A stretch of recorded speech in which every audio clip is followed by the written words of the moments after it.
Welcome into No Punt Intended, presented by Club Fantasy. I am your host, Joe Zollo. Week 12 of the fantasy football and NFL season. We are getting ever so close to the fantasy football playoffs. It is the home stretch, the final stretch for many, if not all of you at this point.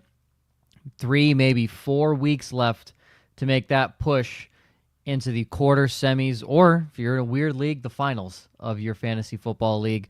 We are here to help you break it all down. Let's get into it.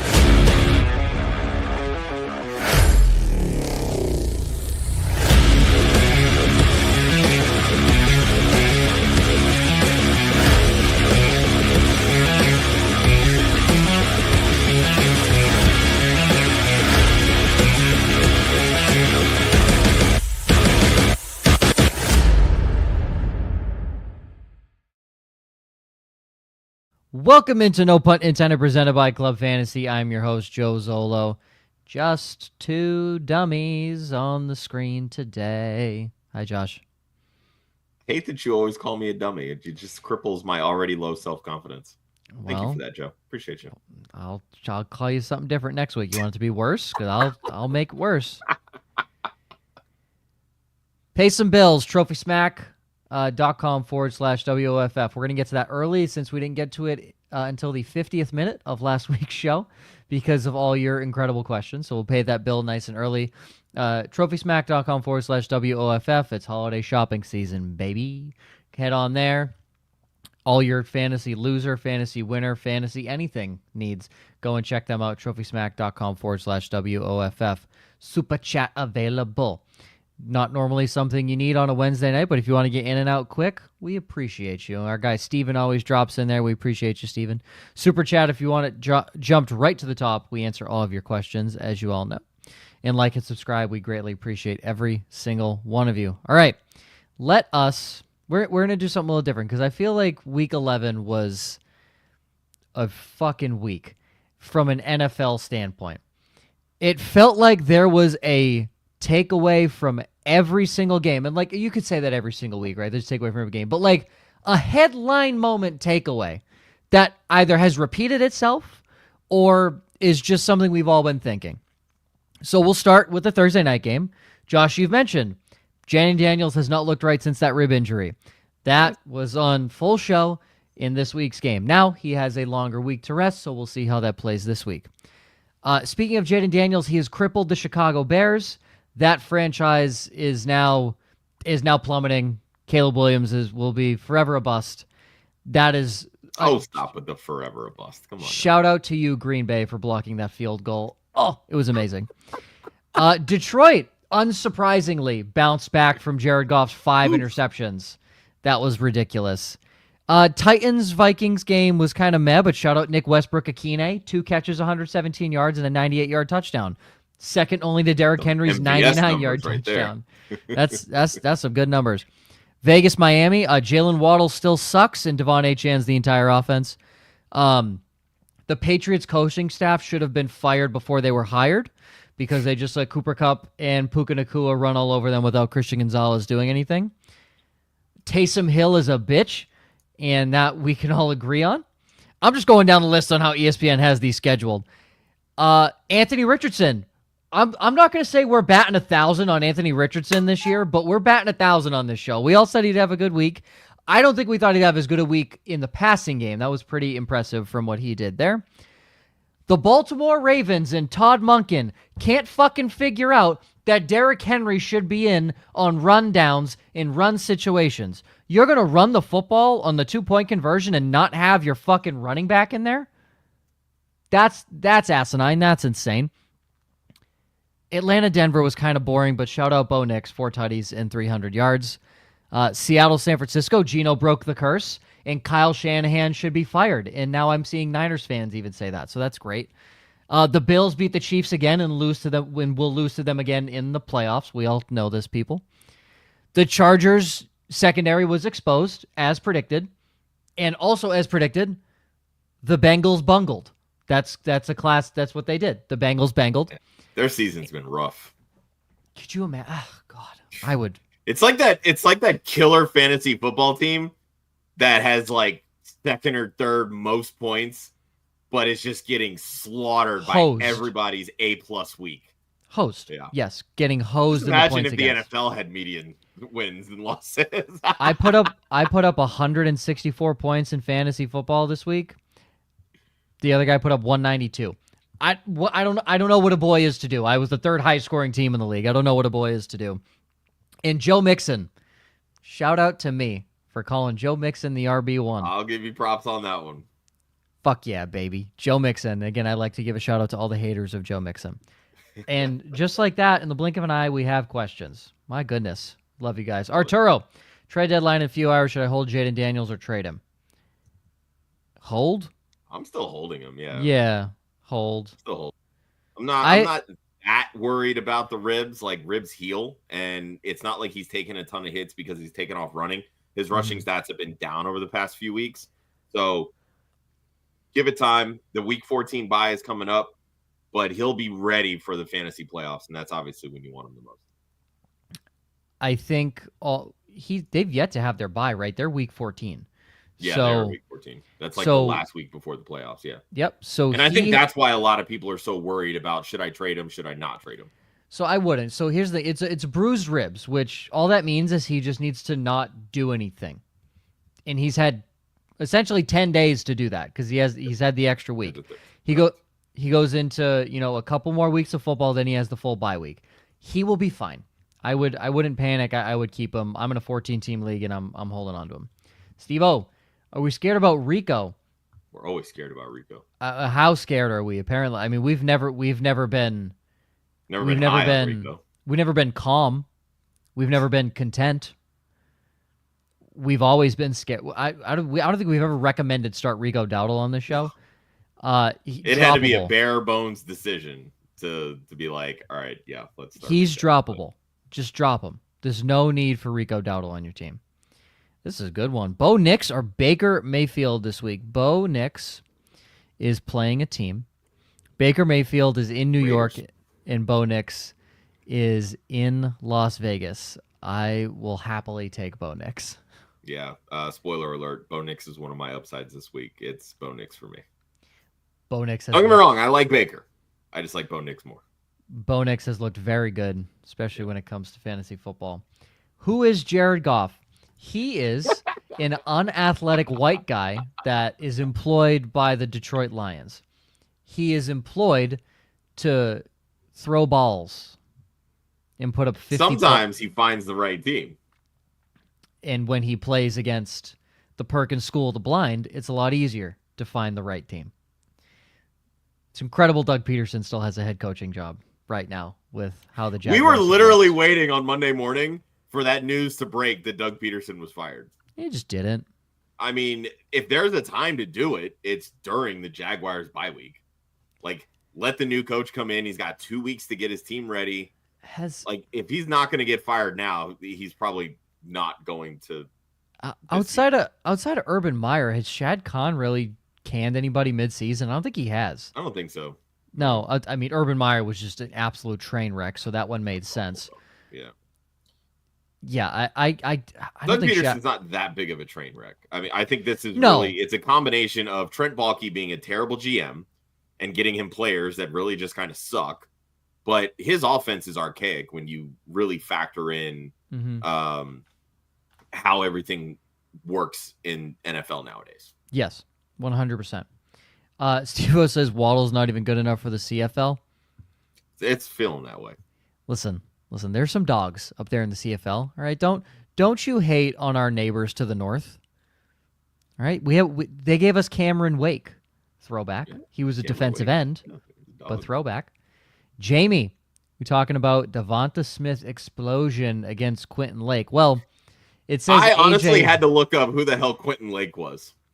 See, this not doesn't gonna surprise lie me because I don't do defense, and that's fine. That doesn't surprise me. But I know Jamie does. So yep. And we have the AJ Brown explosion this week. So really hard when AJ Brown has an explosion for Devonta to have that. But you know what though? This is what I like about this game, and I'm going to talk more about it a little bit later. But the Rams with Stafford, Kupp, and Puka, that offense is almost matchup proof. They're going to find ways to attack this defense, and the Philly defense has been absolute lights out for the last 2 months of this season. This is going to be a shootout. And I think that's going to play into the passing game more so than Saquon just running 27 times this week. And I think that's going to benefit both Devonta Smith and A.J. Brown. I like A.J. Brown more simply because the Rams tend to give up a lot of big plays since week 8.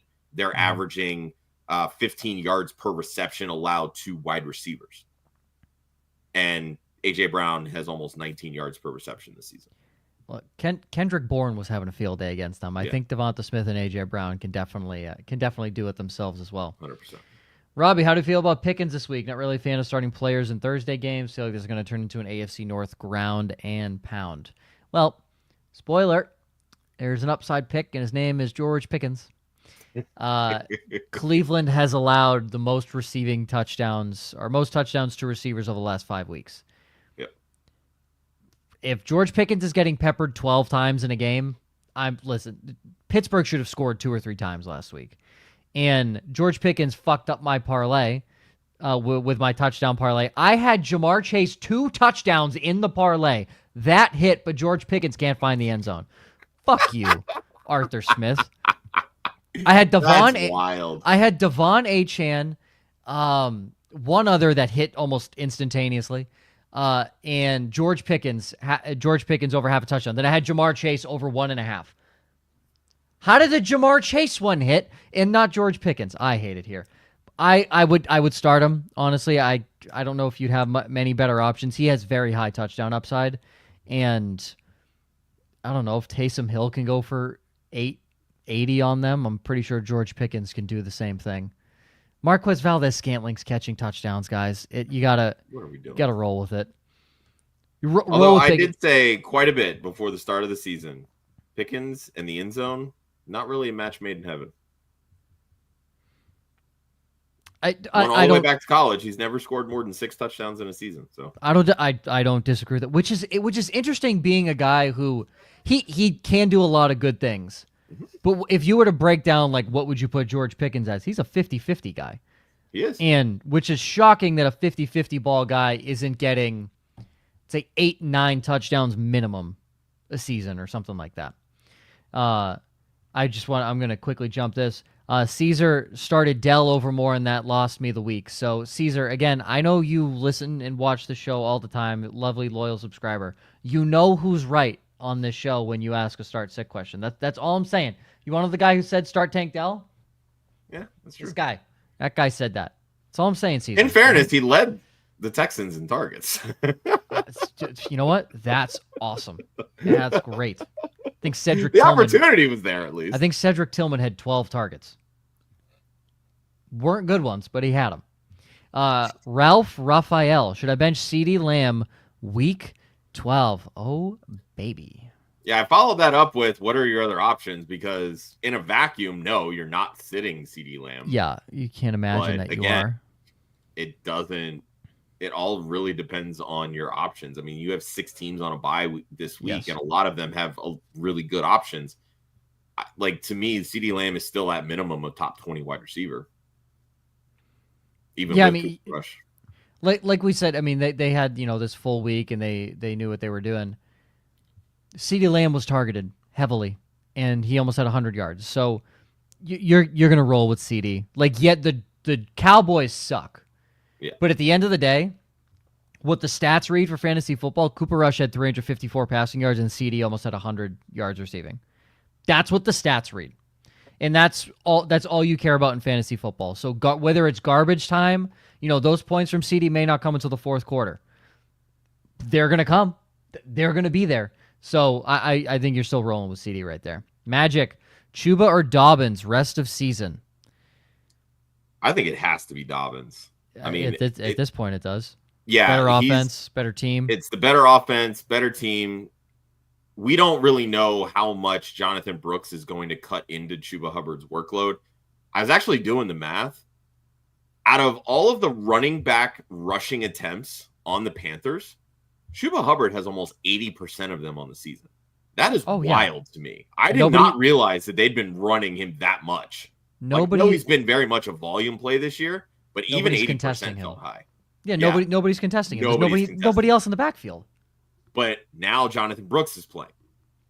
Coming back from that injury, there's still a lot of up in the air, like how is Brooks going to get worked in? Because, Miles Sanders and whoever the other person was, like they're 42 rush attempts on the season. That's only 4 rush attempts per game.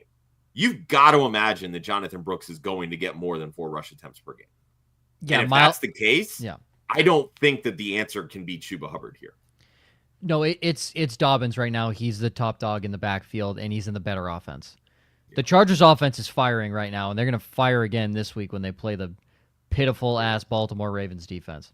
Elixirs, B-Rob, Tyrone Tracy, Standard. Which junior are we starting? Brian Robinson against Dallas. Tyrone Tracy against Tampa. Tampa's like both of them this week, honestly. Tampa's run defense always scares me, so if I'm picking one, it's Brian Robinson. Yeah, but they've not been good this year. No, they have not been good as they have been in years past. I agree with that, but they still have the tools to be good. That's fair. And the Giants are ass. They really are. I do think that they're going to come out and surprise some people this week. Tommy DeVito, even in his first start last year, there was that little bit of DeVito magic kind of going on, and I think we'll get some of that this week, even with the mistakes. But for me, this is Brian Robinson. It's such a better matchup. I mean, you saw it with the Cowboys. Like there were moments in that Cowboys game on Monday where they actually looked like the defense from last year that was actually pretty good. They just could not stop Joe Mixon. Now, I'm not going to sit here and say that Brian Robinson Jr. is Joe Mixon, but if that's the case, there's an opportunity for Brian Robinson to have himself a field day. He has the same downhill running style as Joe Mixon. So, yeah, B-Rob's the guy. And no, you're not benching Kieran Williams to start both of them. Elixirs, you know that. Steven, start Ricky Pearsall, Jalen McMillan, or I assume this is Westbrook Akine this week in a half PPR. I'm not touching Jalen McMillan. I'm not touching Jalen McMillan either. I am weirdly inclined to start Nick Westbrook Akine. He has 5 touchdowns, and all he does is score touchdowns. Yeah, it's the MVS effect. All he does is score touchdowns. Yeah, so he's definitely the boomer busts, and I think we can say that safely. Am I frozen? Joe, there goes your camera. Love that. Oh, gentlemen. Damn it, I got to carry a show by myself. I fucking hate you right now. Listen, I put a disclaimer every show, okay? My computer might crash. I restarted it. I'm upgrading it at Christmas time, people, okay?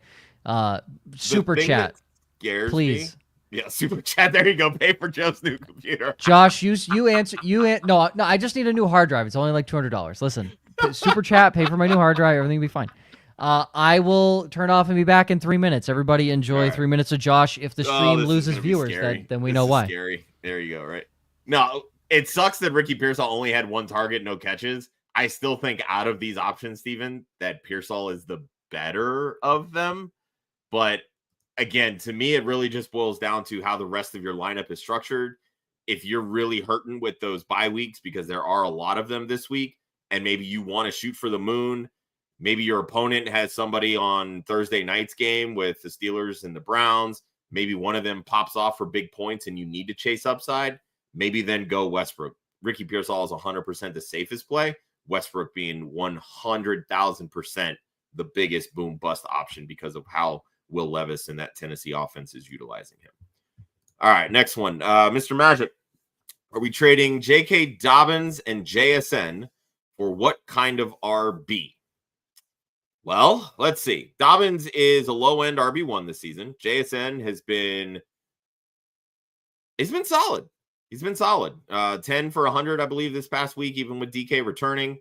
I think that should get you an upgrade at running back. I think you could probably target somebody like Kieran Williams, who's David Montgomery, I think would very easily be into that conversation. Wow, you didn't even get through one question.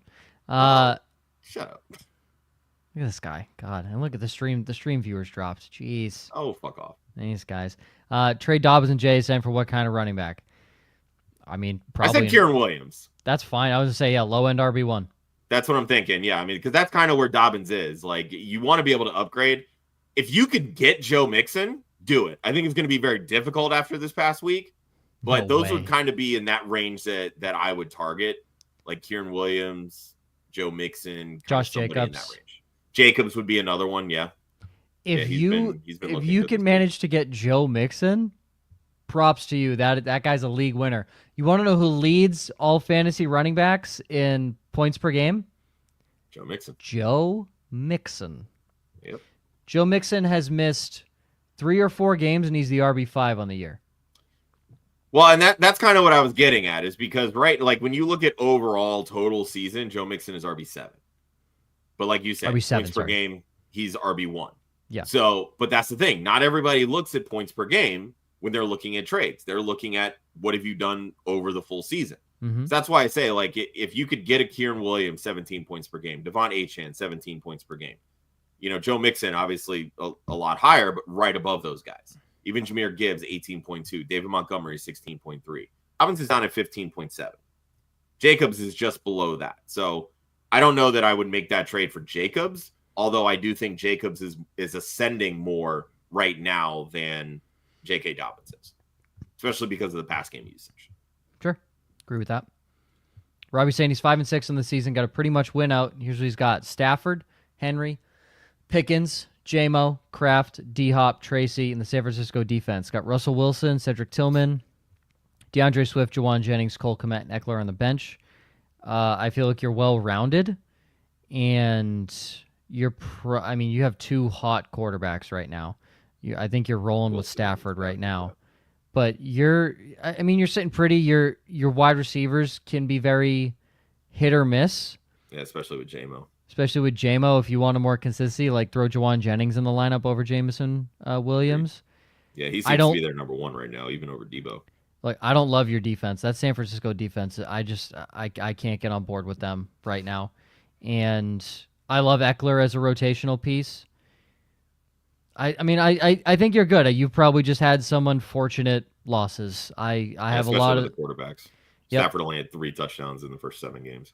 Yep, you probably just had some unfortunate losses. So I would stay packed. You're looking good. You say pretty favorable schedule for you after this week. So play the matchups with a lot of these guys. Derrick Henry is matchup proof. You're never sitting him, but you're going to play the matchup with a lot of these guys, and a lot of them will have good matchups moving forward. But I mean, at this point, if Matthew Stafford tears it up again this week, ride him until he's off the fucking horse. He is on fire right now. And Russ isn't really doing a lot of running, so it's not like Russell Wilson has rushing upside over Matt Stafford. So you're okay there. Trade Pacheco for Tracy. Sure. In a New York minute. Yeah, none of us on this show like Isaiah Pacheco. So he's very overrated, in my opinion. Extremely overrated. And speaking of that KC backfield, is it time to cut Kareem Hunt? We let him live, knowing that Judgment Day is approaching on the bench for 1 more week. Has Hurts at quarterback. Somewhat worried about the injury tag. Wednesday. Don't worry about Wednesday injury tags. I wouldn't worry about the Wednesday injury tag at all, considering he had a Thursday game as well. He'll be fine. Yeah, if you are worried, yeah, you can drop Kareem Hunt and pick up Anthony Richardson. That's fine. I would still hang on to Hunt. I think he's still going to be pretty involved, even with Pacheco coming back, just because of the nature of Pacheco's injury. I mean, for a while we weren't even expecting Pacheco to come back in the season because Kansas City just didn't need him. Kareem Hunt's been playing well, and the Chiefs have been winning. Sure. But it's pretty clear that they favor Pacheco as their number 1 guy. But with the way that Kareem Hunt has played, they don't need to run Isaiah Pacheco out there for 80% of the running back share. They can sprinkle in Kareem Hunt and do what Kareem Hunt does. Like, he's operated in a split backfield for a long time, and he's operated well in that role. I think you hang on to Hunt, but I mean, if you're truly worried about Hurts, I'm fairly certain there's probably somebody else you could drop on that roster. Got to be, but like I'm not. Just kick Kareem Hunt to the curb. I don't care. Next thing we're gonna go to. Thank you for all the questions. Keep dropping them. We'll always, of course, answer them. The Jets have fired Joe Douglas. Now we're gonna take a little bit of club fantasy time here, because we've all obviously been huge, massive fans of the New York Jets since the start of the season, since they signed Aaron Rodgers last year. none of us were hoping Leonard Floyd would once again sack him on the 4th play of the game on Monday Night Football again and maybe rupture his other one. But here we are. Aaron Rodgers is healthy, living his, I want to say best life, but that just can't be true. Joe Douglas is fired. Josh, you referenced a tweet that I put out in the pre-show that mentions some guys that Joe Douglas has drafted. Those guys are Michael Carter, the defensive back, Elijah Vera Tucker, Breece Hall, Garrett Wilson, Sauce Gardner, Will McDonald, Braylon Allen. For those that are unfamiliar on defense, Will McDonald has 9 sacks this year. So he's very good. Awesome. Also not added in here, Jermaine Johnson was also drafted by him. And I added Quinnen Williams to my tweet. Joe Douglas was hired post-draft for Quinnen Williams. But Josh, you mentioned one thing that he fucked up on in 2021. And what was that one thing? He drafted a quarterback that sucked. So, and that's what I want to bring up. Because everyone, when I put that tweet out, said... That's what they said. That's what they said. They said he missed on the quarterback. Go back and look at the draft. I am not vouching for Zach Wilson. Want that off the top, off the record. I want that to be known right now. I am not vouching for Zach Wilson. Just hear me out for a second. They had no shot at Trevor Lawrence. We can all agree on that. The Jaguars were not trading that pick. We all agreed the Jets needed a quarterback. Now, their options were Zach Wilson, Justin Fields, Mac Jones, Trey Lance. You tell me who they should have drafted. They all suck. They all would have missed. They're all backups. They're all backups. One of them's the third stringer. Yes. Now, you may sit here and say, Justin Fields is more talented than Zach Wilson. That I will give you. Do you think they would have handled Justin Fields well in New York? Fuck, he couldn't handle Chicago. Yeah, exactly. If you can't handle Chicago, then you don't stand a chance in New York. Exactly. Now, you may be saying, well, shouldn't the Jets have, maybe he should have traded back, got more picks. He already had the 14th pick in that draft where he took Elijah Vera Tucker, their starting offensive lineman, who's been, is he a world beater? No, but he's a solid starting offensive lineman in the NFL. So it's not like they needed to trade back and get picks.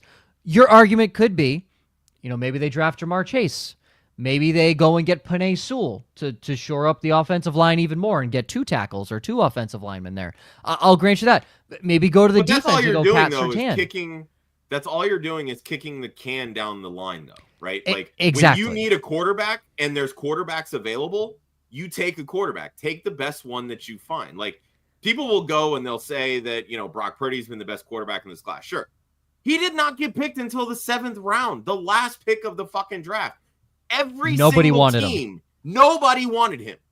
So you were not taking him in the first round. But you can sit here and say, you know what? Yeah, I did like Brock Purdy in this draft, et cetera, et cetera. Nobody was taking him in the first round. But you also could not guarantee that he was going to be there at any point when you drafted. So you take who you wanted and who you felt was going to be the face of your franchise. That was Zach Wilson for them. It's unfortunate that Zach Wilson sucked, but literally every other quarterback taken in that first round sucked. And also, this was not Purdy's draft, by the way. Purdy was 2022. So here are your quarterbacks in that draft. Kyle Trask. Again, this is after the first round. Kyle Trask, Kellen Mond, Davis Mills, Ian Book, Sam Ehlinger. How many of those guys are starting in the NFL? How many of those guys are still in the NFL? Kellen Mond is throwing passes at the NFL Combine. That's how bad Kellen Mond is. So for those saying like, oh, finally, Joe Douglas is gone. Bitch, what the hell do you mean? The guy drafted well. And yes, you could argue that maybe he didn't put together the best coaching staff and all these things. And yes, he did bring in Aaron Rodgers and his spending was questionable in free agency. But here's the thing. Was that really his decision to bring in Aaron Rodgers? No, that's Woody Johnson's decision. Yeah, and that's the point. Like, he did what his boss wanted him to do at that point, right? So, like, I don't even put the Aaron Rodgers failure so much on Joe Douglas as I do just crappy ownership. But yeah, like going back to this whole quarterback thing with the Jets, yes, they've been in a perpetual state of consistently needing a quarterback, but they just picked the worst class to absolutely need one. Yeah. Is really what it boiled down to. Yeah, I mean, they got screwed in this in this draft class. The year before, it was Joe Burrow, Tua, Justin Herbert. Those were the first three off the board. Obviously, worlds better, all of them, than Zach Wilson. You go to 2022, you're sitting there. It wasn't a great quarterback class. Kenny Pickett was the first one. Again, the Pittsburgh Steelers needed a quarterback. Yep. They got fucked. Kenny Pickett, the first quarterback off the board, was pick 20. That doesn't happen. So those 2 years were just like, well, we're fucked. And then last year, you're looking at Bryce Young, C.J. Stroud, obviously. Well, and then look at C.J. Stroud has regressed this year. He's regressed. Anthony Richardson was the next guy off the board. Yeah. So again, I think people are again looking at this year. Caleb Williams, it's obvious. It's obviously early. He's been up and down aggressively. Jaden Daniels has looked legit. Drake May. The Bears have already fired their offensive coordinator. Exactly. They're likely going to have a new head coach next year. Like that is always going to be a recipe to ruin a young quarterback. Correct. Drake May has looked legit. He looks good. Penix, we don't know. McCarthy, we don't know. Bo Nix has looked legit. So, like, this is a quarterback class. The last 2 to 3 years have not been. So, I think the firing of Joe Douglas was another scapegoat, just like Robert Saleh. Was Saleh great? No, but he was not the reason that team was losing games. Yeah. Their defense has gotten worse since Robert Saleh's choice in offensive coordinator was what got him fired. You mean Aaron Rodgers' choice in offensive coordinator was the reason Robert Saleh got fired. And Gator for $5 would like you to talk more about Jerry Jeudy. So I will give you a platform. I talked about him yesterday. Fuck, man. Yeah, but he spent... It was... Okay, I know what it was, because I put him on Monday's show sheet and I wasn't there to talk about it. Listen. You are the stripper on stage and Gator is the customer throwing you money. You must do... The customer's never wrong, right? Oh, I hate it here. Fucking hate it here. All right, Gator. Well, all right, what do you want me to say about Jerry Jeudy? Say one good thing about Jerry Jeudy. One good thing about Jerry Jeudy. He had 11 targets this past week and 142 yards and a touchdown. There you go. Like, I'm not a fan of Jerry Jeudy. He has alligator arms, plain and simple. Even on 11 targets, only caught 54.5% of those targets. So, again, not great. You take away an 89-yard touchdown, this is a very pedestrian day. But here's the simple fact of the matter. If Jameis Winston is going to keep chucking the ball 40-plus times a game, which over his 3 starts, he's averaging 44 pass attempts per game. We're starting him. Jerry Jeudy is going to see targets, and there's going to be opportunities. So there you go. There's your Jerry Jeudy rant. Oh, yeah, it's fully. Gator, I hope that was worth the small Starbucks coffee that you just paid for that. Upside picks. Josh... You got A.J. Brown, 20-plus fantasy points. Zay Flowers, top 12 against the Chargers. Bo Nix, top 6 against Vegas. So obviously the thumbnail and the title of the show, Mr. A.J. Brown. What do you got? Love me some A.J. Brown this week. The Eagles' offense, the passing offense, has been very pedestrian of late. And a lot of that is because their rushing offense is, I believe, second in the NFL right now. But this is what I love. Since week 8, their opponent on Sunday Night Football, the Los Angeles Rams, have allowed the 4th most fantasy points to wide receivers, again, since week 8. That is 180 yards per game. That boils down to 15 yards per reception. A.J. Brown leads the Eagles with 18 yards per reception, and on the season, he averages 88.3 yards per game. This is set up for A.J. Brown to have an absolute explosion in this game, not just because of the matchup, but simply because, as I talked about earlier, Stafford, Kupp, Nakua, these guys, when they're on and they're healthy and they're playing, there really aren't defenses that can stop them. And that is a lot for me to say, considering how fucking amazing the Eagles defense has looked since they came out of the bye in week 5. Brown is the big play in this Philadelphia offense. And the fact that he's gone mostly underutilized over the past 3 to 4 weeks, he's due. It's the spotlight game. This is where A.J. Brown shines. This has A.J. Brown Explosion Week written all over it. He is due. And I want to bring up Eric's question here because this is impeccable timing, Eric. It's like he had the show sheet in hand. It's almost like you're a plant, which you're not. I've never seen you or your profile picture. So one, thanks for joining the show. But we're going to go into Ryan's upside picks, and one of them is Theo Johnson and Jatavian Sanders both scored 10 fantasy points this week. So look at that. Perfect timing. I was contemplating both of these guys. I would lean Theo Johnson over Jatavian Sanders. Josh, where are you going? Giants play the Bucks, right? Giants play the Bucks, and the Panthers play the Chiefs.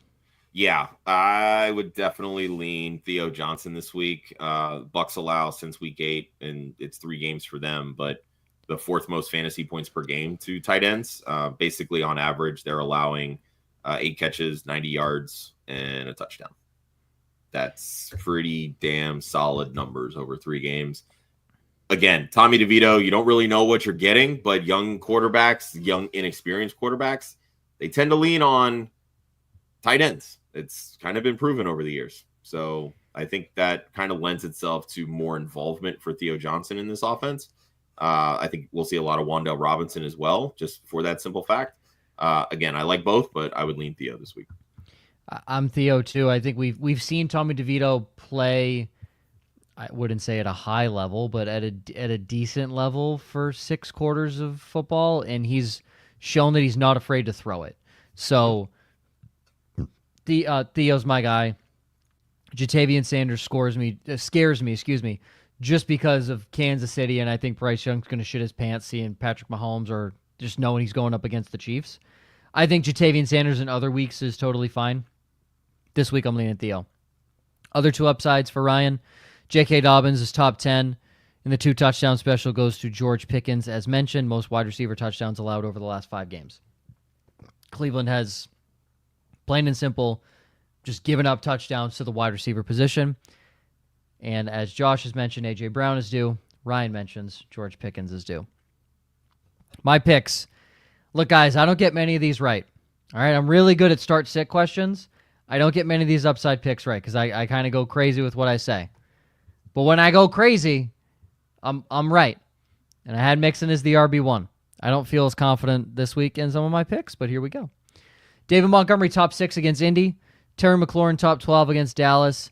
And Lad McConkey, top 10 against the Baltimore Ravens. I'll go with Terry because he had a struggle week last week, and I think that's in part to 1, the Eagles have played well. 2, that is a short week. 3, Jaden Daniels is very clearly hurt. They have a long week to recover. Dallas is a pile of shit, and I think Terry McLaurin is going to be a guy that is going to be able to have a bounce back week. And we know how you feel about Trayvon Diggs, so there's that. You mean, remember when Trayvon Diggs was known for his speed and interception capabilities? Why was he getting outrun by Joe Mixon, who I'm pretty sure runs a 4.5? If not slower. Joe Mixon is not known for breakaway speed, and he made Trayvon Diggs look slow. So what is it, Trayvon? Are we good or are we bad? I've always known you're bad, but are we good or are we bad? We gotta pick a fucking. He's also coming. He's still what 10 games back from the knee injury. I mean, 10 he's working games back from a knee injury. My name's Trayvon Diggs. He hasn't been. I'm not trying to defend Trayvon Diggs. I'm just Josh, he wasn't even good the year that he had all those interceptions. He allowed the most what I'm getting yardage. at, you were talking about his speed. That's all I was getting at. Yeah. When it comes to recovery from the knee injury, that's all I was getting at. Well, to recover longer. I don't fucking know what he needs. He sucks. He sucks. The only reason he had so many interceptions because his closing speed was good. You want to know what else he had that year in 2022? The most yards allowed by any defensive back in the NFL. The guy's horseshit. He's terrible. God, hate it here. Terry McLaurin should have a good week. I agree. Okay, trade away Pickens for James Cook. Got Jamar Chase. That's wide receiver 1, 2, and 3 right there for you. Yep. Josh Jacobs, Chase Brown, Najee Harris, George Pickens, Lad McConkey, Marvin Harrison Jr. I'm okay with that. I would go get James Cook there. I think you need a little bit of an upgrade at running back.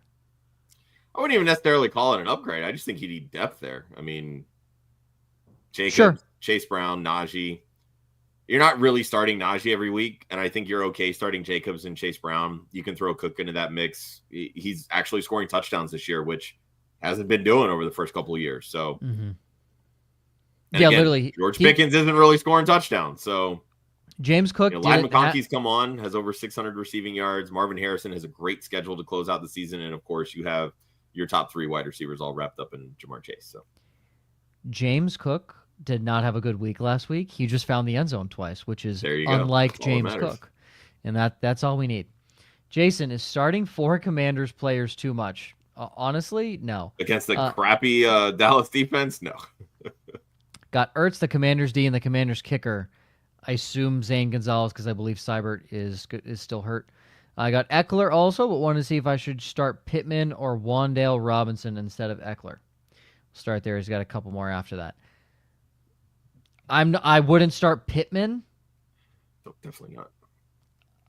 Wan'Dale is interesting, like I said, because of the switch to DeVito and probably not looking more towards, downfield like with Neighbors. Yeah. But and the Bucs do have a decent pass rush. They can at least get after the quarterback, especially against the shitty Giants offensive line. Yeah. So I think that's going to lend itself to a lot of quicker throws. I'll still lean Eckler here. I think he has a better opportunity to catch more passes. I just feel like Eckler, like people are considering him because he had 8 catches for 89 yards last week. Oh, and that's not going to happen this week. That's just not going to happen this week. But as somebody who has Eckler on his team, he has been a consistent 11 to 13 points every single week in PP. No, he has. He fully has. He's had a couple dud weeks, but he's been a consistent. Like I look at my bench and Austin Eckler scored 11 points.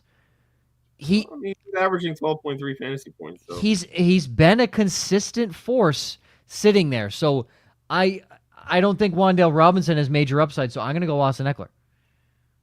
All right, that's fair. I mean, he hasn't scored less than 17 fantasy points in any of the last 3 weeks. So you know what?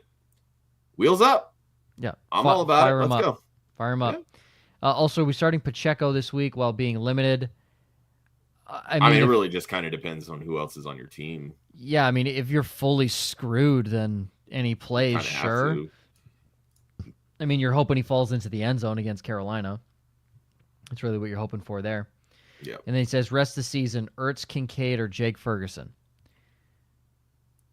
For me, this is still Kincaid just based on target volume. I know those targets really haven't landed the way that we hope. Tight ends better. Tight ends are never rest of season plays. They are week to week plays.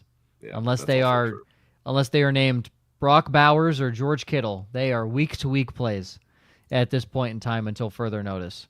I will say I do like Zach Ertz. I was calling for him as kind of a breakout guy this year, just based on his history with Kingsbury. I mean, he's averaging 9.3 fantasy points per game. That's currently tight end 7 in total points per game or total points on the season. Kincaid is definitely a little bit further down there, but again, the targets are very much going Kincaid's way in a better offense.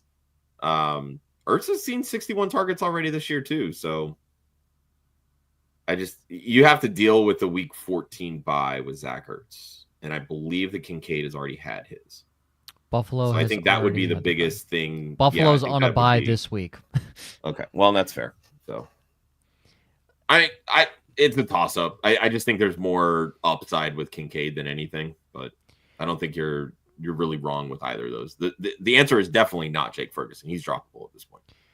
For the purposes of a talk show, Zach Ertz, but you're not playing tight ends rest of season. You're playing them week to week.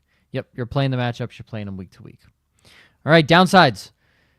Josh, you had Anthony Richardson as an upside last week, and shocking to nobody, Anthony Richardson outside the top 15 against Detroit. No Bears running back rushes for 50 yards this week against the Vikings, and Tucker Kraft fewer than 8 fantasy points against San Francisco. I feel like the big one is the Bears running backs because DeAndre Swift had another big play last week, and they got Roschon Johnson extensively more involved in the game plan. What don't you like there against Minnesota? Yeah, Roschon's been taking the opportunities in the red zone, which, he's a more physical runner than Swift, so it makes more sense. There's already been whispers that, Swift dealing with an injury, that he may not be available this week. So that's why I wanted to kind of expand the parameters to no Bears running back. What's really interesting about this call for me is the fact that DeAndre Swift has topped 50 rushing yards in every game he's played since week 4. So very much a stretch here. But when you look at the last 3 prominent running backs that the Minnesota defense has faced, and they've allowed the fewest fantasy points to running backs since week 8. Jonathan Taylor hit 48 yards. Travis Etienne hit 44. Tony Pollard, 15. So they have absolutely bottled up running backs in fantasy so far, and really in the NFL, honestly. But and this is kind of what I was leaning to when Thomas Brown took over as the offensive coordinator, play caller for the Bears offense after they fired Shane Waldron. He is very much a running back guy. He's going to feed his running backs. But for all of the DeAndre Swift love and the high percentages of running back attempts, Swift only had 48% of those running back attempts last week. So I think we're going to see a little bit more of a split between Swift and Johnson from here on out. And when you face a good rush defense like the Vikings, that's going to lend itself to less opportunities for total yards, in my opinion, unless Swift is able to break one or Roschon's able to break one. There you go. Ryan's downsides. Deebo Samuel not top 24 against Green Bay.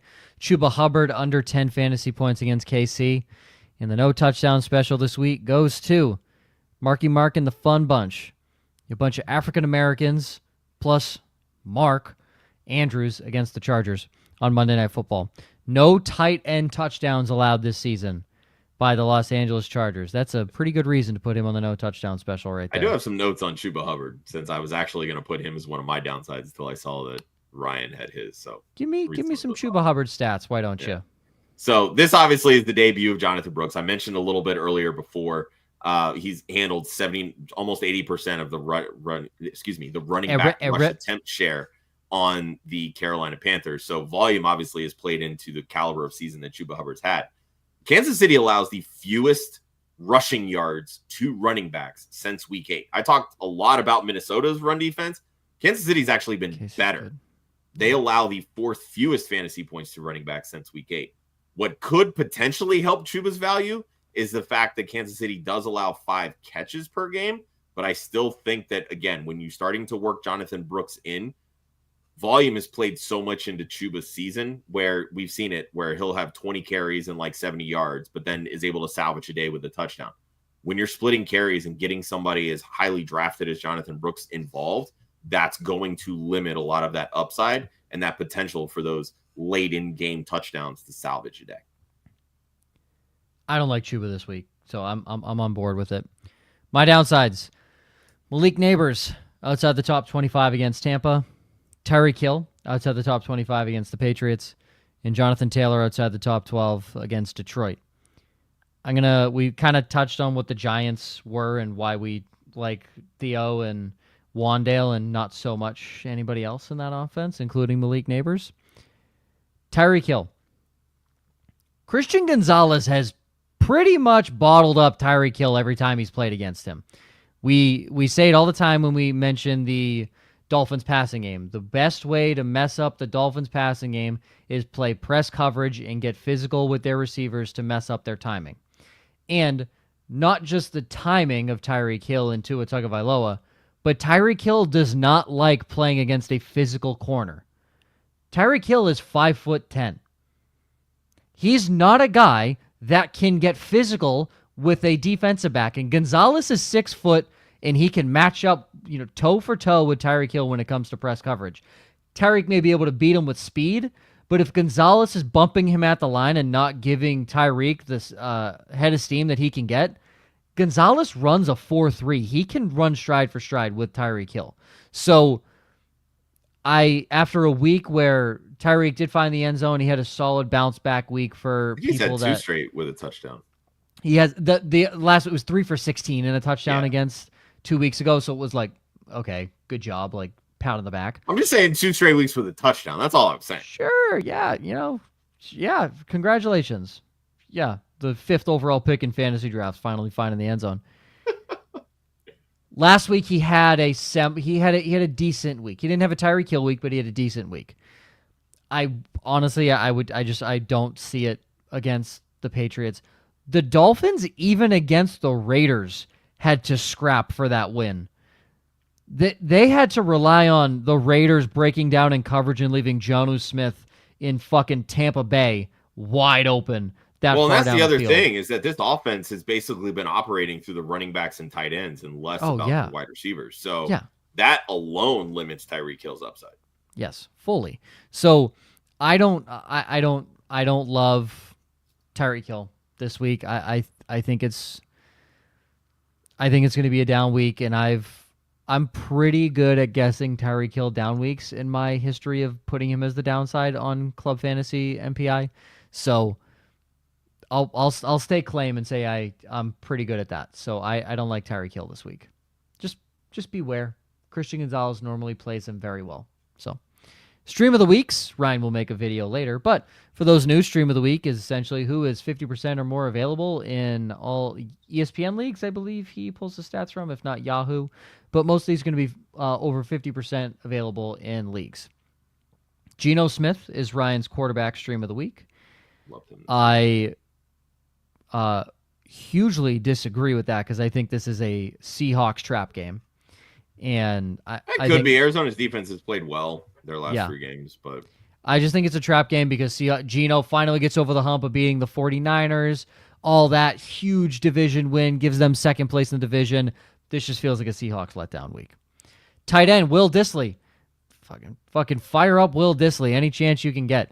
He's open, and Herbert's looking his way. So we love that. In the defense, unquestionably, the Washington Commanders defense against the Dallas Cowboys. The Dallas Cowboys are one of the worst offenses in the NFL. The Washington Commanders should have their way with Dallas at home, especially on the long week. This is what I will say about Geno against Arizona. Last 3 games, 2 touchdowns apiece each game. So he normally plays well against Arizona. That's what I'm saying. Like it's a solid floor, and when you're streaming quarterbacks, that's what you're looking for. That's what you want. He has played Arizona well, which I was going to put Geno as a downside, but that stopped me. I just think Seattle has a trap game, and I think it's mostly on the defensive side of the football because their defense showed out last week. I think Kyler has a good week, in the Arizona offense has a good week this week. To the question, Steven, would you start DJ Moore over Tyreek? That's a very good question. I would. I don't think we say all the time. Comfortable with DJ Moore, huh? Well, I was right last week, and you know what I liked. Dunze was the better opportunity. Oh, Dunze was 100% the better opportunity. But you know what I liked that they did with DJ Moore? Wide receiver screens. Yeah, get that guy in space. He is a running back with the ball in his hands. So what I like, whoever's calling the plays, I don't fucking know who's calling the plays. Whoever's calling, sure. Literally just said that. Sure, all right, cool. I didn't hear you. That guy. If he's calling wide receiver screens to DJ Moore, that's a guaranteed 3 catches. Yeah, that's true. And we know he's a yak monster. So yes, I do like that, and I do believe that as good of a scheme as Brian Flores puts together, the skill in that secondary just isn't that good. So yes, I'm going DJ Moore over Tyreek Hill. I don't like Tyreek against the Patriots. And you've been pretty adamant that Minnesota's corners are pretty overrated. Yeah. Historically, Tyreek Hill has not played well, even with Kansas City against the Patriots. He's had a couple of pop games, and most of them were with the Chiefs. But historically, he has not played well against the Patriots. Yes, and obviously that was Bill Belichick, those defenses, etc. But against Christian Gonzalez, he has not played well. I mean, go back to earlier this year with Tua at quarterback. Christian Gonzalez did not play well. So, just eyes out for that. Jay Bless. Tampa's D against Tommy D, or rely on Detroit against Indy. I would keep Detroit. Yeah, I'm not sitting Detroit's the Detroit. Detroit. Just a better defense. I'm not sitting the Detroit Lions. Yeah, you're going to go Detroit against AR. Kish, must win. No pressure. Trade Bijan and Bucky for Kieran and Tracy. Yeah. I'm okay with that trade. I'm okay with that trade. Yeah.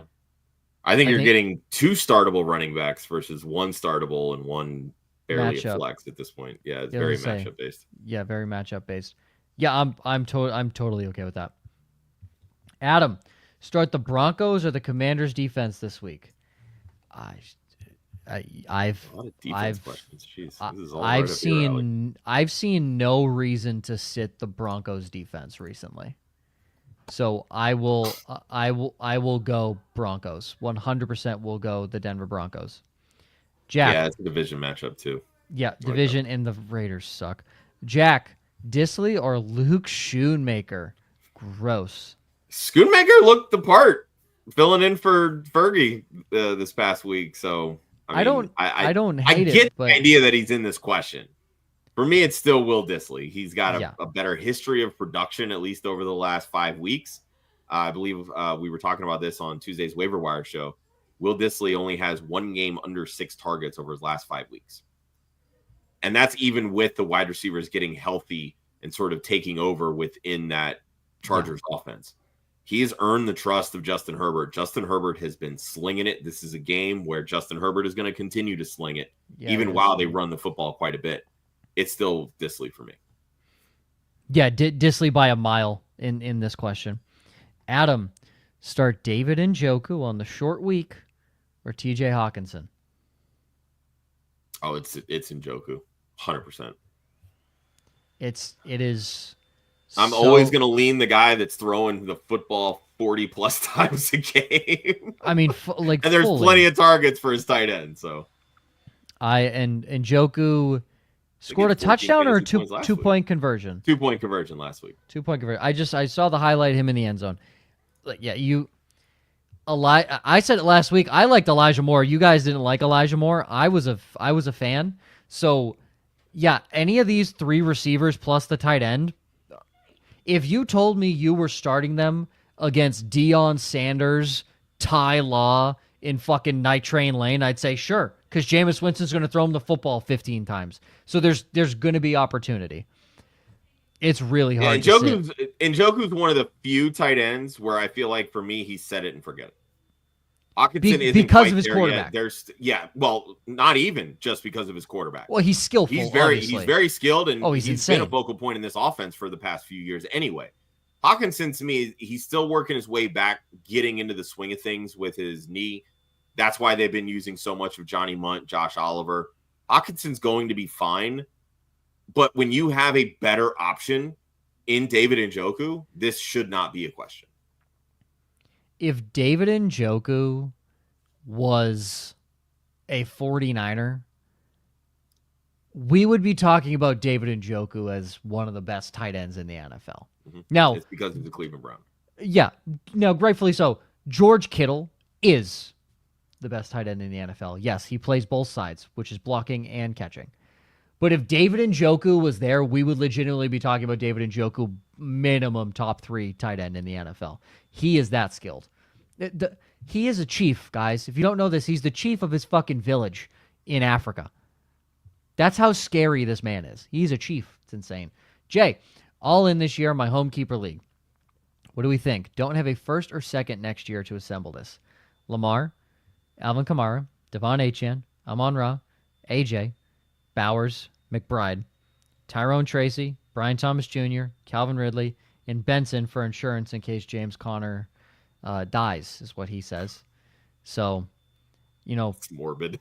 Yeah, well, he had cancer. I get it, he's old, but still. He had cancer, right? Like that one's a tough one to kind of joke on, even though I do say all the time when he dies, not James Conner specifically, but any guy.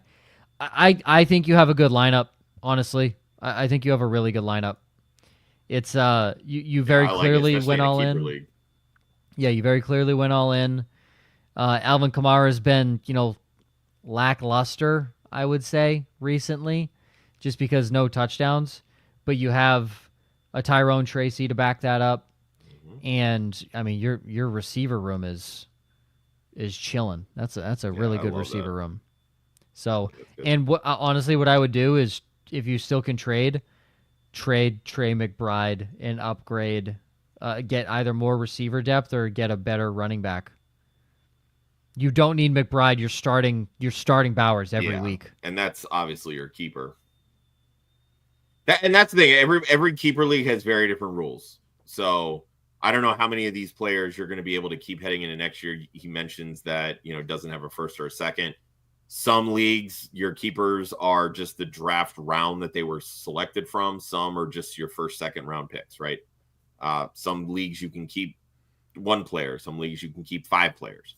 So I think there's obviously a lot up in the air, but you've got enough young players that probably went later in the draft, like Tracy, Brian Thomas Jr., that you could carry over.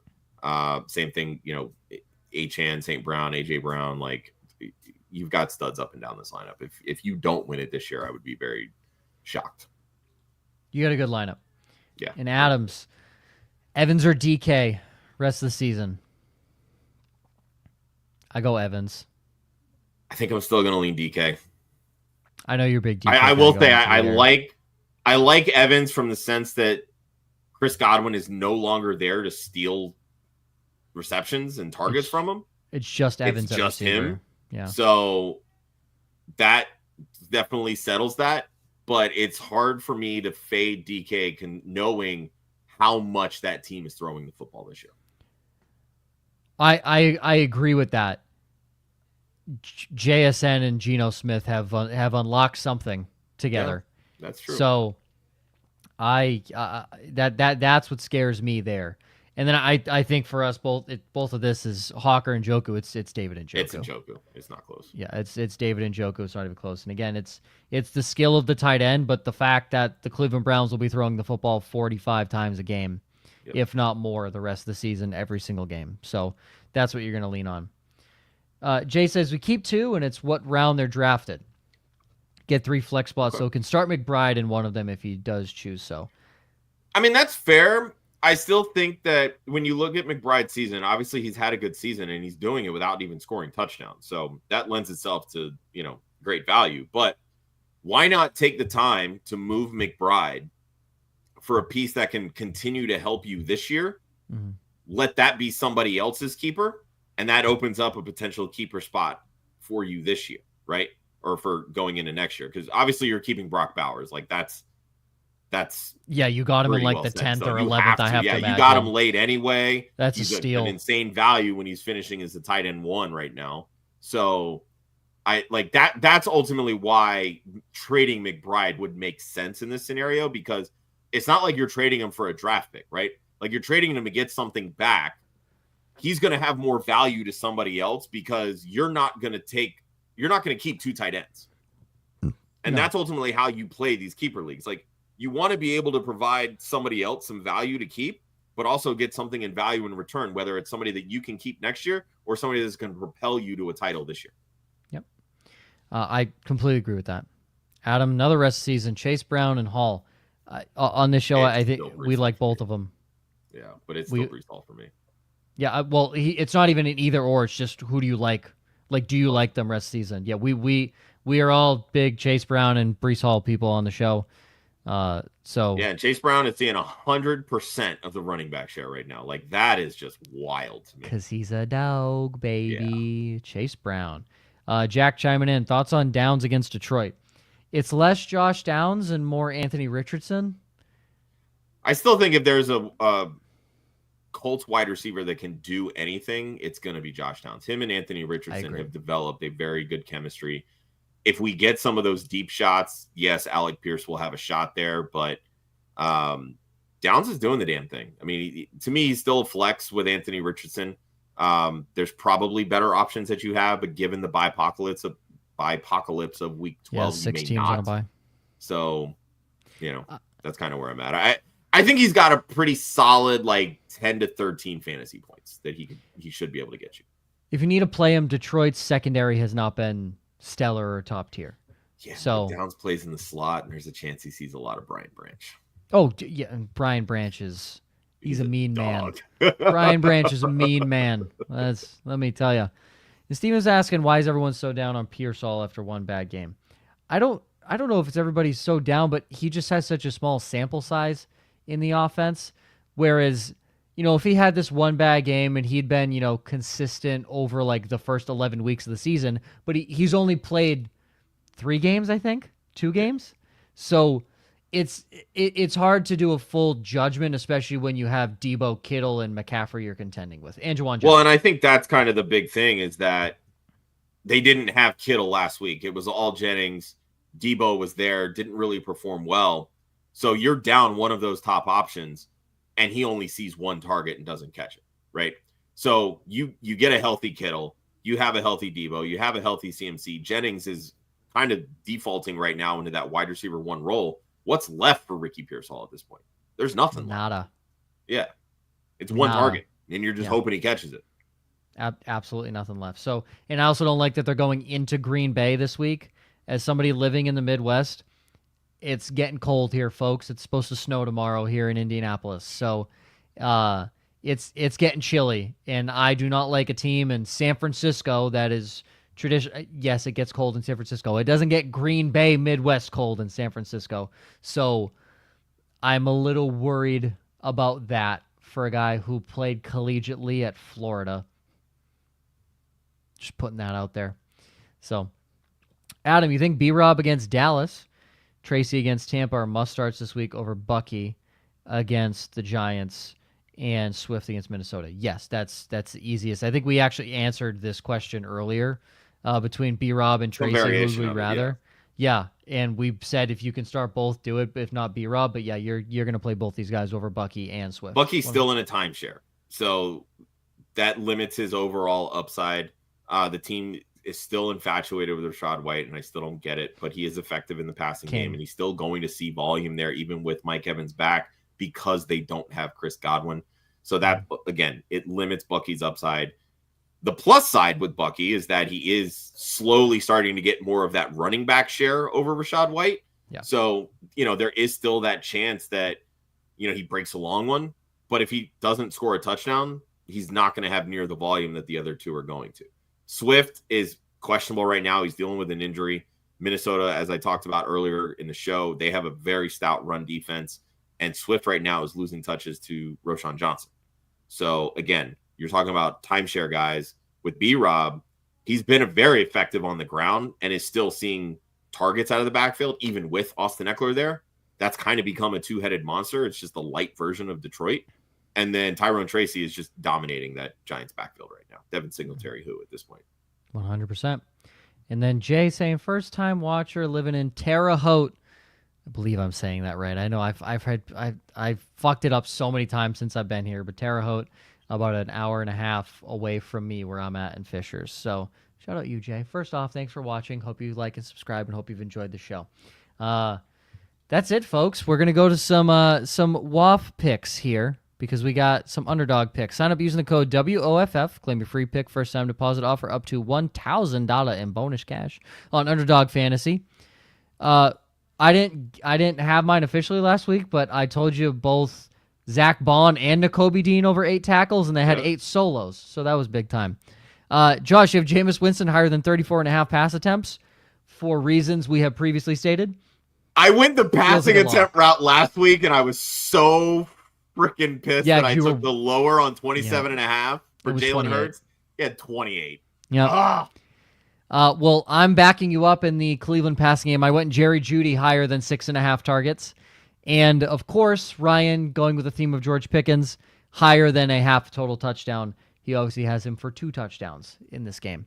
And what I will say on Cleveland and the pass attempts, the Pittsburgh Steelers have allowed higher than this line in 4 of their last 6 games. And as I mentioned previously throughout, Jameis Winston is averaging 44 pass attempts per game in his 3 starts this season. So it feels like a lock when you think about it. So, all right. Cam Daddy, trade Pacheco, Kelsey, and Rachaad White or Dobbins for Henry, Ertz, Quentin Johnston. If you're getting Derrick Henry, you do it in a New York minute. Yeah, I want Derrick Henry. 1,000%. I don't care about anybody else. I want Derrick Henry. I would trade away Rachaad White in this. Yeah, if you can keep Dobbins, do that. 1,000% trade Rachaad White. Yeah, 100%. Yeah, the Henry, Ertz, Quentin Johnston side is the side I want. I'm sorry. Ertz is more consistent than Travis Kelce. Noah Gray's catching 2 touchdowns. That's concerning. So Yeah, oh my God, if you can offload Rashad White and Isaiah Pacheco, White's maybe done something for you, but Isaiah Pacheco's done nothing for you, and you're fine up And you until get this Derrick point, Henry. and you get Derrick Henry? Do that. Yeah, you do that. 100% you do that. Adam, 12-man, Hurts, Hall, Chase Brown, Puka, Mike, Drake, DK, and Joku. Have Tracy B-Rob Hawk on the bench. Any tips? 8-3, started 1-3. Shout out to you for the 7-game win streak. It's a full PPR. I'm looking to trade TJ Hawkinson because you're starting David Njoku the rest of the season. Outside of that, I'm staying put. Your team's good. Yeah, Tracy B-Rob. Those are the types of running back rooms you want to build. You've got 2 solid guys, starters in Breece Hall, Chase Brown. You've got, again, 2 solid RB2s, really, in Tracy and B-Rob. You could probably even move one of those with Hawkinson to get, like a third, like top 10, top 15 running back. I mean, if you could move B-Rob and Hawk to get Josh Jacobs, would you do that? Yeah. Yeah, if you're going to upgrade your running back, because, worst case, right now B-Rob's on your bench. So, why not? Why not? Then maybe go take a flyer on a receiver on the waiver wire or something like that. Yeah. Yeah, I would do that. But do that, or even move one of those for another receiver. You've got DK, so I wouldn't go the JSN route, but even if you just maybe wanted George Pickens, if you wanted to stay put, stay put. Lad McConkey, Jawan Jennings, maybe you might be able to get. Lad McConkey. There's definitely options there if you wanted to kind of upgrade it at receiver to provide a little bit more depth behind Puka, Evans, London. But if this is a pretty standard where it's only 1 flex versus having 2 flex, I'm fine sticking with where you're at because anybody that you trade for is going to be on your bench anyway. Yeah. And you're basically just rotating them in over, let's say Evans DK range, right? Like, let's say Puka and London are your locked in starters. So. Echoed. Easy. All right. Oh, that's still on the screen. Well, if you haven't yet, go to Underdog, sign up with the code WAF, free pick, first time deposit up to 1,000. It is 1 flex, 1 QB, 2 running backs. Yeah, it's a traditional 1 QB. Okay. So anything you do, you're making a trade for bench depth at that point. So I think it's okay to stay where you're at unless you're taking one of those starters and packaging them to maybe if you're trying to move, say London with Hawk and Tracy to maybe try to convince the Jamar Chase manager to make a trade or somebody like that, shoot for the moon, by all means, go for it. Yes, fully. And Jay, for the first time listener, Josh is an Eagles fan, clearly. Based on the jerseys, is a Cleveland fan. Do I have a single Cleveland jersey up there? I don't think so. No. No. So I am not from Indiana. I was born in Boston, grew up in New Hampshire, so I am a Patriots fan. A la the Ben Coach jersey right above my head this way, and then up in the top right for you, the John Hanna jersey. But no, none of the jerseys are Browns jerseys. I have a Pat Tillman Rose Bowl jersey, a Barry Sanders Oklahoma State jersey. I think the one you might be thinking is as Browns is the Ricky Williams signed Texas jersey. So then Cam Curl, Frank Gore, Deion Sanders, Keenan Allen, Darius Slay's college jersey. So, yeah, I don't know how to say Terre Haute. So, that's, I've been corrected hundreds of times and I still don't remember it. I'm a Patriots fan, and yes, the Brown jerseys do look like Browns. Millie trying to bolster for the playoffs.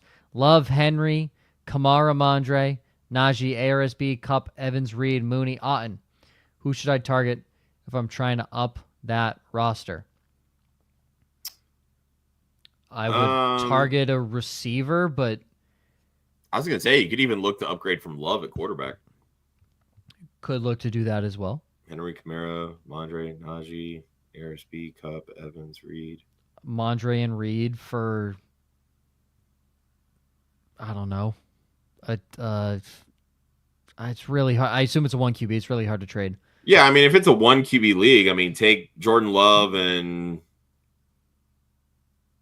honestly, I think you could take Jordan Love and even Reed maybe or Mooney and see if you can get Jalen Hurts. Take a big jump. Take a big swing. What about Love and Kamara? I'm okay with trading Kamara if you wanted to dangle him out there. Yeah, but would you really want to move Kamara to get an upgraded quarterback? That's not what I would do. Because Jalen Hurts is giving you rushing yards. If you're going for Jalen Hurts, that's fair. And Alvin Kamara's not finding the end zone. That's true. So Taysom Hill's stealing all those. Yep. So I would look to that. Adam, who do the Eagles shadow this week? I think Slay goes to Cup. If Slay goes to Cup, Cup's gonna fucking light the world on fire. I think no matter who goes to Cup, a ton of man coverage though, if I'm not mistaken. It's mostly zone, and they'll sometimes play a lot of zone. Yeah. Here's what they did. Staple with Fangio's defense. Here's what they did against the Patriots. They found out that Christian Gonzalez wasn't traveling, so they sent Puka and/or Cup to the opposite side and just motioned them. So what they're going to do early on in the first quarter is figure out what is Philly's defensive game plan going into this to stop Puka and/or Cup, and that's how they're going to make their decisions. I don't know if the Eagles fully shadow. I think they feel confident in either Slade, DeJean, or Quinyon Mitchell to take these guys if they're going one-on-one. Yeah, I think they'll keep them on their respective sides of the field. DeJean plays a lot more of that slot, so I think he'll be the one that probably ends up on Cooper Kupp the most, which is why, honestly, I think that Cooper Kupp will have a pretty decent receiving day. While DeJean has looked good this year, he does give up a lot of receptions, which is fine because he typically tackles them within like a yard or two, right? So I think there's going to be a lot of like low ADOT type moves for Cooper Kupp. I would say if you're starting a Rams wide receiver, it's Kupp over Puka this week. Yeah. Just my personal opinion, because Quinyon Mitchell has shut down everybody. He only allowed one catch versus Jamar Chase. And that's pretty damn impressive. I think Puka's a fucking dog. And he's good. Don't get me wrong. Matt Stafford does it. Quinyon is so good, man. He is so good. And Jamar Chase is good. I would argue that Puka Nacua is better in contested catch situations than contested catches. Sure. And he'll come down with that 80-80. He'll come down with the 50-50 ball 80-20. So that's where I think it might bite him in the ass a little bit, but we'll see. And then Adam says, "Who's winning the NFC West?" It's such a good question. I don't think there, in my opinion, there's one team that knows how to win, and it's the Rams. So I weirdly want to lean on the Los Angeles Rams. I think veteran experience, knowing how to win is huge, especially in close games. I do not trust the Seahawks. I definitely do not trust the 49ers. And I honestly think the 49ers are just physically exhausted from all these like deep playoff runs. We know about all the injuries that they've dealt with, but I think that starts to take a toll on you mentally. Mm-hmm. And with how this team is built, it's so incredibly top heavy, and a lot of their players are veterans. They're aging guys, right? When you start adding up all these extra playoff games, playoff minutes, all this other stuff, and obviously football being a very physical game, it's going to take its toll on you. I think people are starting to figure out Kyle Shanahan's offense as well, and I think that's been shown across everyone in the Kyle Shanahan coaching tree. Yeah. People are figuring out their offense now. Yes, it was revolutionary. Yes, it was crazy when it first came in. But remember when Chip Kelly first came in and he was running his Oregon-style offense and nobody could figure out Vic and the Eagles and all that stuff? What did it take? 2 to 3 seasons to really figure it out. And yes, Shanahan's been in the league longer, but not even Vic, dude. Nick Foles had 27 touchdowns and 2 interceptions. Exactly. Yeah. So it's you look at that, and like Mike McDaniel's been in Miami for this is his 3rd season. Mm-hmm. People have figured out Miami's offense. Yeah. It's really like it's become like it's the new NFL offense. But here's the thing: nobody's figured out Sean McVay's offense. Somebody needs to replicate Sean McVay's offense because nobody's figured it out. He's always so crafty, whereas Shanahan and now Mike McDaniel, they've kind of been figured out. So I'm going to hinge on the team that has been there before and knows what they're doing and has the best coach, and I will lean on the Los Angeles Rams, even though they probably have the worst defense of all the 4 teams. I agree with that, yeah. Their offense is humming right now. You could argue one of the most efficient and best offenses right now in the NFL. I would say top 5 minimum. They have been humming. Yeah, when those 3 guys are healthy, and Kieran Williams thrown into that too. insane. They've got and they got all their offensive line pieces. I was just about to say that. Yep. Their offensive lineman is back healthy now too. Yep. And Tyler Higbee's supposed to come back too, right? He's coming back soon. So should be they're Parkinson's been good for them though. So I don't think getting Higbee back is like but Higbee's a good blocking tight end. And Parkinson saw his first target in 3 weeks in his lone touchdown catch that he had against the Patriots. So, honestly, I think this is going to be a big trap game for the Eagles, especially going West Coast. I agree. And Sunday Night Football, definitely. Jay, did you guys see the Hall of Fame list? I have not actually. I did not see the Hall of Fame I know list. Luke Kuechly's on it, if I'm not mistaken. That guy should fucking immediately. Yeah. Fucking immediately, Luke Kuechly. Adam, Eagles-Lions NFC Championship prediction. Who's winning that? Liz, at this point in time, I don't think anybody's like super solid. Like I always think a lot of things change. We have a show to do today. The Lions are winning the Super Bowl. There's no competition. The Lions are winning the Super Bowl. Yeah, their defense looks good. I will say the thing that scares me with the Lions is that losing Aiden Hutchinson, they don't have that dominant defensive pass rusher that can change a game, right? I agree. I'm not saying the Eagles do either, but even an aging Brandon Graham has been in those moments. He made the key play that beat the Patriots in the Super Bowl. Nolan Smith is starting to get hot on the edge. Josh Sweat has been a dog on defense for us. And again, we've seen how well the rookies have played on the back end. So I like as good as these offenses are, both those defenses are really fucking good too. Yes, fully. Watch them face off in the NFC Championship and it'd be like a 16-13 game and it comes down to kicker. So I did just quickly we'll end it on this. I did just quickly pull up the Hall of Fame list that Jay had mentioned. Millie's throwing out that Fred Taylor, Hines Ward need to get in. Those are two guys on the ballot. I don't know if they're first ballot guys. I know actually I'm sorry, they've been on there a good amount. Looking at the names that I think sit here and you say should probably get in pretty fast. I think Anquan Bolden should get in. I think Anquan Bolden was freaking awesome. He was insanely good. Antonio I don't know that Gates. He's a first ballot though. I mean, if guys like he's not. He's not. He's been a semifinalist 4 times. Yeah. So Antonio Gates, sure, he should be in the Hall of Fame. 100%. Yep. I don't know about Rodney Harrison. Luke Kuechly should be in. He's a first ballot. Luke Kuechly should be in. It was him and Patrick Willis were like the best the best linebackers in the NFL. Their time, yeah, 100%. Undoubtedly. Eli Manning, I don't agree, but he'll probably get in because he has the Super Bowl rings. Yes, he will.